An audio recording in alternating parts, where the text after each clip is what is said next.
گننا چاہیں تو انگلیوں پر گن سکتے ہیں۔ دکن میں خانقاہیں بہت ہیں، دکن میں درگاہیں بہت ہیں۔ عزیزان گرامی قدر، اورنگ آباد آپ تمام لوگ جانتے ہیں کہ اولیاء کا ایک مرکز ہے۔ دکن میں بیجاپور ایک اولیاء کا مرکز ہے، سینکڑوں بارگاہیں پائی جاتی ہیں۔ دکن میں پھر حیدرآباد آپ تمام لوگ جانتے ہیں کہ اولیاء کا ایک بہت بڑا مرکز ہے۔ پھر دکن میں کرنول اولیاء، وہاں 52 سے زائد اولیاء کرام تشریف فرما ہے، آرام فرما ہے۔ اس کے علاوہ آپ جس جگہ نگاہ کریں گے وہاں آپ کو کوئی نہ کوئی بہت بڑا ولی آرام فرما نظر آئے گا۔ دکن یہ ایسا علاقہ ہے جو اولیاء کا علاقہ ہے۔ یہاں کثرت سے قادری بزرگوں کی بھی آمد ہوئی، چشتی بزرگوں کی بھی آمد ہوئی، اور عزیزان گرامی قدر سہروردی بزرگوں کی بھی آمد ہوئی، نقش بندی بزرگوں کی بھی آمد ہوئی، رفاعی بزرگوں کی بھی آمد ہوئی۔ بڑے بڑے اکابر اولیاء دکن میں تشریف فرما ہے، آرام فرما ہے۔ مگر عزیزان گرامی قدر درگاہ بہت بڑی ہے، نام بہت بڑا ہے، مگر درگاہ کے تحت کام کیا ہو رہا ہے؟ عزیز دوستو، سال میں سندل کے علاوہ بہت سی بارگاہوں میں کچھ بھی نہیں ہوتا۔ سال میں ایک مرتبہ عرس ہوتا ہے، سال میں ایک مرتبہ میلہ ہوتا ہے، اس کے بعد پھر وہاں نہ دین کا کوئی کام ہوتا ہے، نہ اصلاح کا کوئی کام ہوتا ہے، نہ تبلیغ کا کوئی کام ہوتا ہے، نہ دعوت کا کوئی کام ہوتا ہے، نہ درود کا کوئی کام ہوتا ہے، نہ سلام کا کوئی کام ہوتا ہے۔ مگر بارگاہ شیخ دکن کا کمال یہ ہے کہ یہاں کے بزرگ بھی شان والے ہیں اور ان کے وارث بھی شان والے ہیں۔ عزیزان گرامی قدر، یہاں مسلسل کام ہو رہا ہے۔ میں اس بات سے عرض کر رہا ہوں کہ یہ ایک سلسلہ ہے جس کو ہمیں سیکھنے کی ضرورت ہے۔ خانقاہ در و دیوار کا نام نہیں ہے، خانقاہ بڑی بڑی گنبدوں کا نام نہیں ہے، خانقاہ بنتی ہے کام سے۔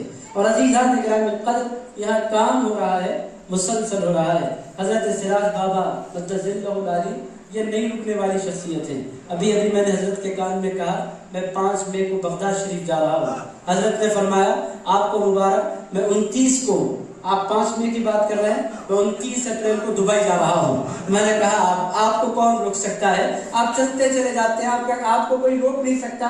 یہ مسلسل کام کرنے والی شخصیت، فعال شخصیت، یہ میرا موضوع نہیں۔ حضرت جلال میں آئیں گے، آپ کو اولیاء پر بولنے کے لیے کہا گیا تھا، آپ موضوع سے ہٹ کر جا رہے ہیں۔ مگر عزیزان گرامی قدر، یہاں جتنی ایکٹیویٹیز ہو رہی ہیں، حضرت نے نہیں فرمایا۔ حضرت تاج بابا رحمۃ اللہ علیہ کی خدمت میں حاضر ہوا۔ آج سے 3 سال پہلے نیا حجرہ درود بنا تھا، حضرت کی خدمت میں حاضر ہوا اور حضرت نے حجرہ درود کا ذکر فرمایا، اور فرماتے فرماتے آپ نے فرمایا آپ حجرہ درود جا کر آئے؟ میں نے کہا جی حضرت، حاضری میں نے دے دی۔ ارشاد فرمایا یاد رکھیں وہ حجرہ سراج بابا کا حجرہ ہے۔ عزیزان گرامی قدر، مطلب یہ ہے کہ حضرت خود خانقاہ ہی سارے کاموں کو منسوخ کرتے تھے سراج بابا مدد اللہ العالی کی طرف۔ بہرحال اب آ جائیں، یہ تو تمہید تھی۔ تمہید میں نے اس واسطے بیان کی تاکہ آپ کو اندازہ ہو کہ اللہ نے آپ کو خانقاہ سے جوڑا تو صرف نام والی خانقاہ سے نہیں جوڑا، کام والی خانقاہ سے جوڑا ہے۔ عزیزان گرامی قدر، آپ کو اللہ کا شکر ادا کرنا چاہیے کہ ایک ایکٹیو خانقاہ سے اللہ پاک نے آپ کو جوڑا ہے، جہاں سے مسلسل دین کی خدمت کا کام انجام دیا جا رہا ہے۔ آپ تمام لوگ جانتے ہیں گلبرگہ شریف میں میلاد شریف کی مجالس بڑے اہتمام سے ہوتی ہے، بہت قدیم زمانے سے، بہت پرانے زمانے سے۔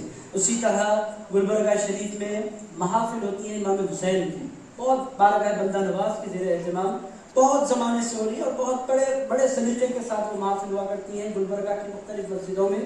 مجھ گناہگار کو بھی ان مجلسوں سے خطاب کا بارہا موقع میسر آیا، مگر 4-5 سال سے حضرت سراج بابا مدد اللہ العالی نے فرمایا جب رسول اللہ کا ذکر ہوتا ہے، جب امام حسین کا ذکر ہوگا، ان دونوں کی آنکھوں کی ٹھنڈک ایک ذات ہے، اس ذات کو غوث الاعظم دستگیر کہتے ہیں۔